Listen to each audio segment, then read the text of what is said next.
welcome back to That's Life with John Carver. My guest today is Jonas A. Thank you, Jonas, for being on the show. I do appreciate it very much. Jonas and I work out together at Gold's Gym in Westminster, Maryland. And we were talking one day, several months back, and he shared with me a piece of his story. So we scheduled some time several weeks later, and I had him on my blog talk show. And his story just kept sticking with me because it's a very unique story. So I invited him into the studio today to share pieces of that story because what he's been through is pretty extraordinary, and where he's ended up in life is even more extraordinary. So again, Jonas, thanks for being on the show. You're very welcome. So if we could kind of start at the beginning about, what prompted us to start talking in the first place? Well, you made some comment about something, death or better than dying. And I said, well, I've already been dead 3 times. And you kind of went, what? Right. How do you die 3 times? And I shared that with you, that one of them was during an operation I had for my appendix, and the other 2 were heroin overdoses. And that's how the conversation started. So to take us back, because going from appendix to heroin, there's a beginning, a middle, and an end. So start us back when you were a kid, because that story that we talked about on the blog talk show really grabbed my attention. So start there and kind of run us through that. Okay, so the story as a kid was, I grew up in an alcoholic family. My father was the alcoholic. My mother was the martyr. And I was beaten a lot growing up when I would do anything right or wrong, because wrong was obvious because I was wrong, but right was because I didn't do it good enough right. And so as the beatings progressed along, I lost part of me in that process of beatings, like who I was, where I was, and what was I going to be. And I was thinking about this since our last conversation, that I have, there was this point where I realized that I no longer resisted him. I no longer cried. I no longer acquiesced to anything he did. I just became null and with nothing. Having no feelings would have been something.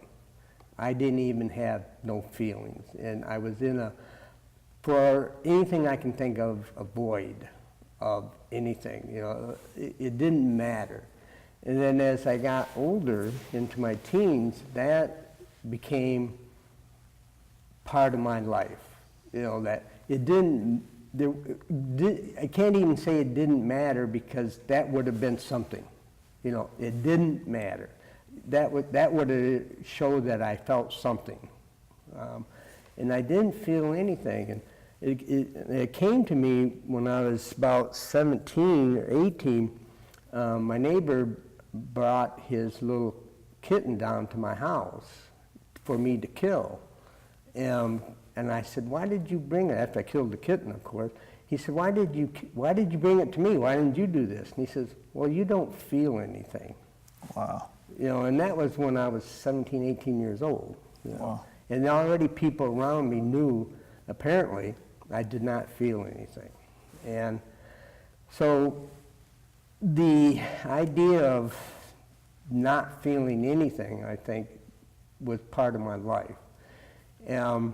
But the part of my life that was there was the voices, the multitude of different voices in my head telling me nothing good. And there was nothing good to be told about myself in the voices that were telling me. And is it like an MPD type of situation, a multiple personality disorder? I don't think so. It was just a bunch of voices. And when I started drinking at 15, I wasn't very good at it. One beer, and I was done. You know, you would seem like with an alcoholic father, I'd have a genetic predisposition to consume lots, but I didn't. And I had to really work at learning how to drink. Was like, is that a goal to achieve? Right. Was how to drink more than one beer, you know. Buy a six-pack, my friends would drink 5, I'd drink 1, and, you know, they'd say, you're a good date. You know, so, but, you know, and somewhere in there, I discovered the wonderful world of drugs when I was about 18, 19. And it didn't. Pot lasted about 6 months. It made me extremely paranoid. I couldn't handle it. So I quit that, but I really liked psychedelics. And I did those for quite a number of years, a lot of different journeys. But I discovered there was one thing that I really loved, and that was downers, secanols, things like that. And when I turned 21, I discovered heroin. That was heaven on earth. Because the one thing that it did was stop the voices completely. Alcohol, I still had voices. The psychedelics, the voices were still there. The pot made them amped up, but the heroin stopped them all. I mean, it was silence in my head. Given, you know, I have a genetic predisposition to addiction, it really got triggered with the heroin. I then proceeded to do a lot of heroin, and I lost a lot. I gave away or pawned a lot of stuff. I did everything possible to support my habit of heroin. And in that time is when I overdosed twice. People say, well, did you see anything? It's like, well, you know, I was on heroin, right? You know, there was a phase in there where I went out, before I went out, that I wasn't conscious anyway. So I don't remember, I don't know.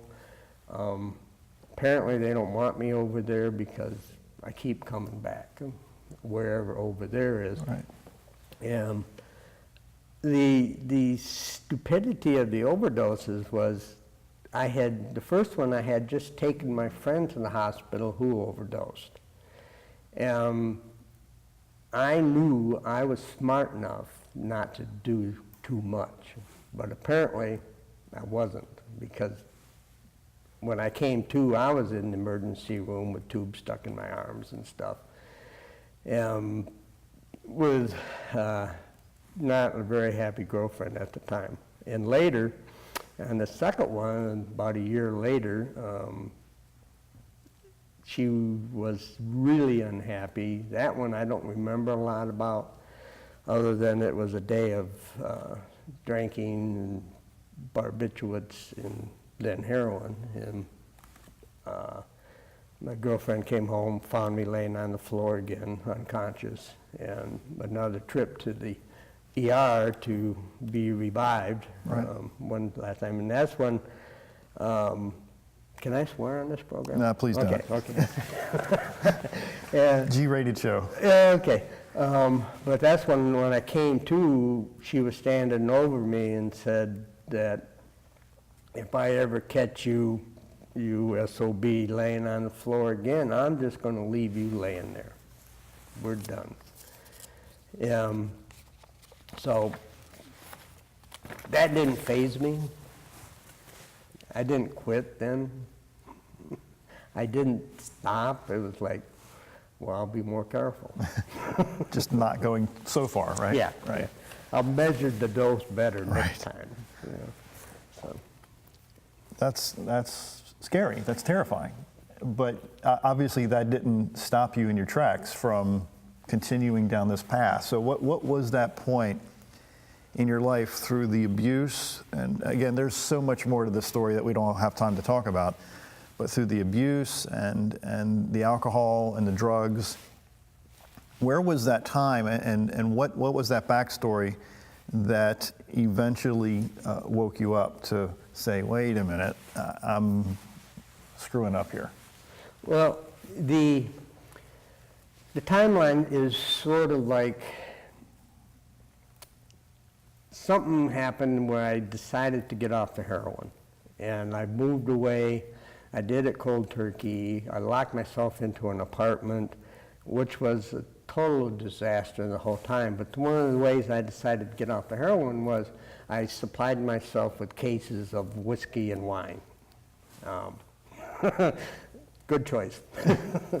So by the time I got done with the heroin craving being gone, I had really amped up the alcoholism, the alcohol consumption.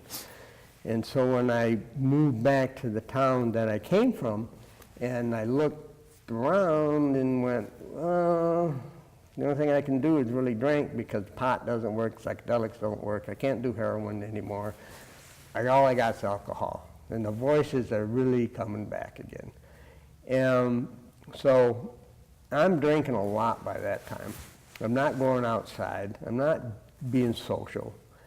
And one night I decided to go out. And it took me about 2 weeks to go out because what I would do would get ready to go out drinking, and then I would come to on my bed half dressed and couldn't figure out, was I going someplace or was I returning from someplace? Wow. Until finally I got to the point where I actually made it out the door. And I saw my ex-girlfriend at the bar. So I came back home, and my friend was sitting in the living room, who, for some reason in my brain, I had decided he was the reason I was no longer with my girlfriend. Uh-oh. So I went and got a gun and stuck it to his head and pulled the trigger. Wow. And not one of my shiniest, finest moments, but fortunately the gun went click. And it was a gun that, as far as I've known, has never been unloaded. And so somewhere in there was somebody or something looking out for me. But at that moment, then we got in a big fist fight. And it was March 1st of 1977. And we got in a big fist fight. I woke up the next morning, I had lumps all over my head. I had, my nose was pushed sideways, my eyes were black and blue. And something clicked in my head. I said, my justification for my drinking and drugging was I didn't hurt nobody but myself. Right. And I had, at that point, I became dangerous to the people around me. If I was willing to get a gun and stick it to a friend's house, I was no longer stable enough to be in society. And I knew that. So the funny part of the story is getting into recovery is I kept trying to call my brother-in-law, who was a cop, to come and get me. Mm-hmm. And get the guns out of the house and, do all this without getting arrested. Mm-hmm. And I kept misdialing the same number over and over, and it was a lady who would answer, and she kept saying, you need to get help. And I kept saying, if you'd quit answering this phone, I'm going to get it. Really? And it happened, as far as I know, like 2 or 3 times where I kept misdialing to her house. And she kept saying, you really need to get help. Wow. And I said, I know, but I'm trying. You keep answering the phone.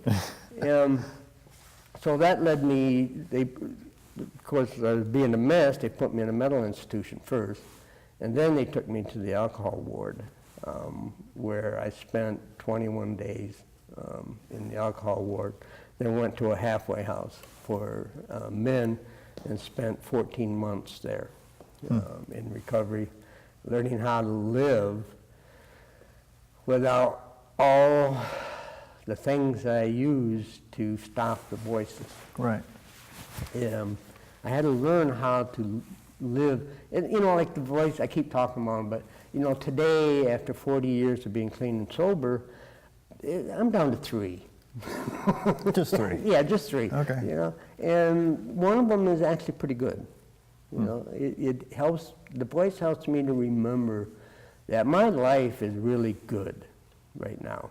You know, I had medical issues due to the destruction I did to myself, but my life is really good. I have a lot to be grateful for. I have a life of abundance. You know, and so that's how I got here. Just an amazing journey that you've been on for all these years. And I think most people don't realize that those individuals that have these kinds of struggles, they don't have to be in that situation forever. I mean, there's people that I know that have struggled with alcohol and or drugs for a number of years, and then one day they decided that that's enough. I'm not going to hurt myself anymore or the people around me. So since you have been clean and sober, and you've turned your life around in a substantial way, can you share some pieces of what your journey's been like post-drugs and post-alcohol? What does that look like these days? And say for the last 20 or 30 years, can we kind of run through that time frame? Okay, so very quickly, you know, living in the halfway house, I went to voc rehabilitation and learned some skills because I was functionally illiterate when I sobered up. Right. I couldn't read or write. I couldn't hold a job. I had no skills. I didn't graduate from college. I barely got out of high school. So I didn't really have any skills. So I learned some skills. I went to work for General Motors and got into the skilled trades program, learned a skill in the trade, but I was still dissatisfied. And a lot of things that I did in the past had to do with violence upon others. And we'll leave it at that. Excuse me. So I started thinking what to do, and one day the therapist in the halfway house said, I want you to do something that you would never have considered doing. And I thought, well, I've used my hands a lot to hurt people. How about if I learn how to help people? And so I took a massage therapy class at the local community college. And, you know, it was a wonderful class. The guy who taught it was visually handicapped. He had an amazing touch. He had hands about this big, you know, and it was like, I was in awe. And when I learned how to do that, I discovered I'm really good at this, you know, and it appeases me to do this. And so I still was working at General Motors, and I started doing massage, and I started thinking there's got to be more than Swedish massage. So I started exploring other modalities of body work, and I kept progressing. I kept understanding. I went to an ashram and spent a month there learning body work, and I went to here and there, and I did this and that, you know, and it's always connected on how to help people heal instead of how to hurt people. So eventually I ended up at the Rolf Institute of Structural Integration, where I became a Rolfer. And that was in '95, and since then, I left General Motors. I had a small stint where I was a bodyguard for some people because of my skills. And so I took a little side trip doing that, but I returned back to Rolfing, and because that was more satisfying. And I did my advanced training, and now I do Rolfing. That's what I do. Explain what that is, because I know nobody knows what in the world he told me at one time, or during the interview, I was like, what is Rolfing? How do you even spell it? Rolfing is connective tissue manipulation. And that was developed back in the 40s and 50s by Ida P. Rolf. And it's a system that what I do, or Rolfer does, is use structural integration by structural integration is connective tissue manipulation. And it's a 10 series where we work at putting you in an optimal structural position so you have ease of movement and fluidity of motion and gravity, which allows you to do stuff more efficiently. And it helps relieve pain. Injuries, people with injuries and stuff show up, and that's Rolfing in a nutshell. Now spell that word. R-O-L-F-I-N-G. Rolfing. Yeah. Okay, we got 4 minutes left. All right. 4 minutes left, that's all we have. Share some advice with our audience that you can render for them. I'll kind of give you a springboard on it. You told me on the last show that you're not alone. So we got 3 minutes for some advice. Maybe 4 minutes if you're 4 nice. minutes. All right, if I'm really good, I get 4 minutes. Right. All right, so I've been thinking about it, our last conversation is like when you posed this question, and I had no response for a long time. And I figured out my response is, why? And what does that mean? And it means nobody asked me why I did what I did. They just let me go do what I did. And I come from an alcoholic family, so apparently I have a genetic predisposition to that.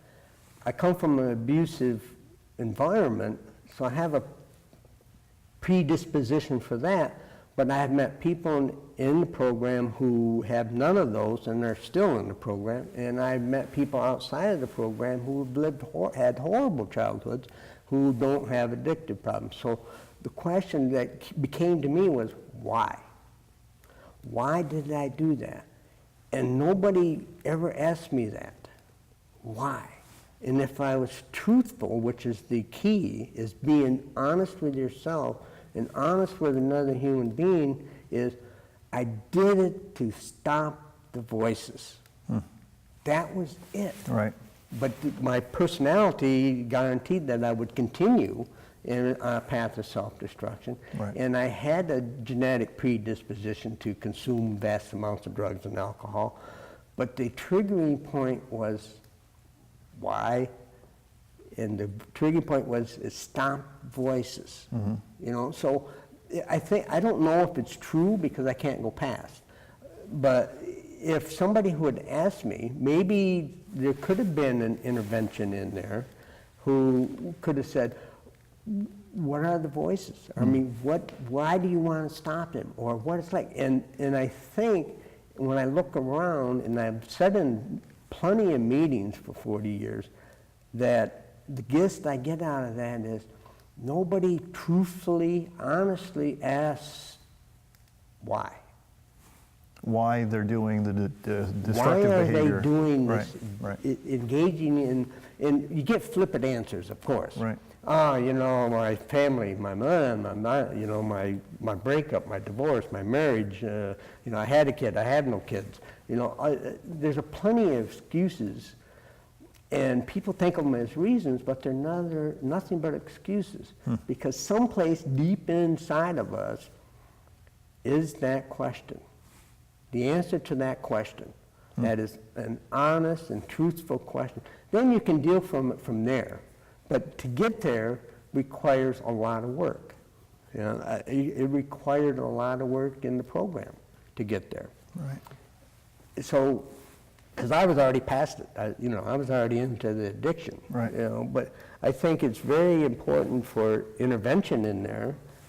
If you see somebody in this destructive path, going, why? And don't let them do the BS of giving rational reasons that are nothing but glorified excuses. Big time. Jonas, thank you so much for being on the show. Thank you. Guys, thanks for watching That's Life with John Carver, and we'll see you again really, really soon. Thanks again.